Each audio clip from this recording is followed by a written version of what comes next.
అందరికీ నమస్కారం. My self Peddaboina Kumar, GK and current affairs faculty, Telangana BC study circle.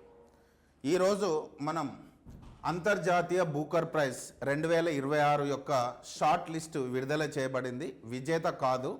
So దానికి సంబంధించినటువంటి విషయాన్ని తెలుసుకుందాం. సో అంతర్జాతీయ బూకర్ ప్రైజ్ అనేటువంటిది 2005లో ప్రారంభించబడింది. దీని యొక్క ప్రైజ్ మనీ వచ్చేసి 50,000 పౌండ్స్ యూకేలో అందజేయడం జరుగుతుంది. భారత్ నుంచి అంతర్జాతీయ బూకర్ ప్రైజ్ను పొందినటువంటి తొలి రచయిత్రిగా గీతాంజలి శ్రీ 2022లో ఈ బహుమతిని పొందినటువంటి తొలి రచయిత్రి భారత్ నుంచి. ఈమె హిందీ రచయిత్రి. ఈమె రాసినటువంటి రేతి సమాధి అనేటువంటి హిందీ నవలను అమెరికాకు చెందినటువంటి Daisy Rockwell tomb of sand అనేటువంటి పేరుతోనే అనువాదించినందుకు గాను వీరిద్దరికీ ఈ ప్రైజ్ ఇవ్వడం జరిగింది.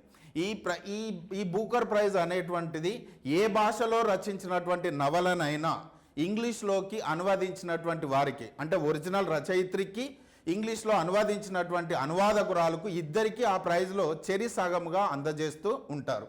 సో ఇట్లా మన భారత్ నుంచి మొట్టమొదటిసారిగా అంతర్జాతీయ బూకర్ ప్రైజ్ పొందినటువంటి వ్యక్తురాలు గీతాంజలి శ్రీ.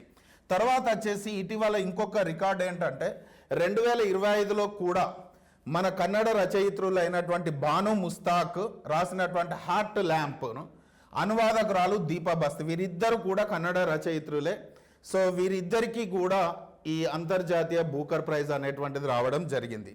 ఇకపోతే 2026కు సంబంధించి మన భారత వారసత్వాన్ని కలిగినటువంటి తమిళ కనేడియన్ అయినటువంటి పద్మ విశ్వనాథన్ గారు అనువాదించినటువంటి ఆన్ ఎర్త్ ఇట్ ఈజ్ బినిత్ అనేటువంటి ఈ పుస్తకాన్ని అనువాదించింది. దీని ఒరిజినల్ యొక్క పుస్తక రచయిత ఆనా పౌలా మాయా అనేటువంటి రచయిత రాసినటువంటి ఈ పుస్తకాన్ని అనువాదించినందుకు ఈ పుస్తకం అనేటువంటిది ఇప్పుడు లిస్ట్లో ఉంది, ఇంకా విజేత కాదు. ఈ సందర్భంలో మనం అంతర్జాతీయ బూకర్ ప్రైజ్ గురించి చర్చించాల్సినటువంటి అవసరం ఏర్పడింది. Thank you all of you.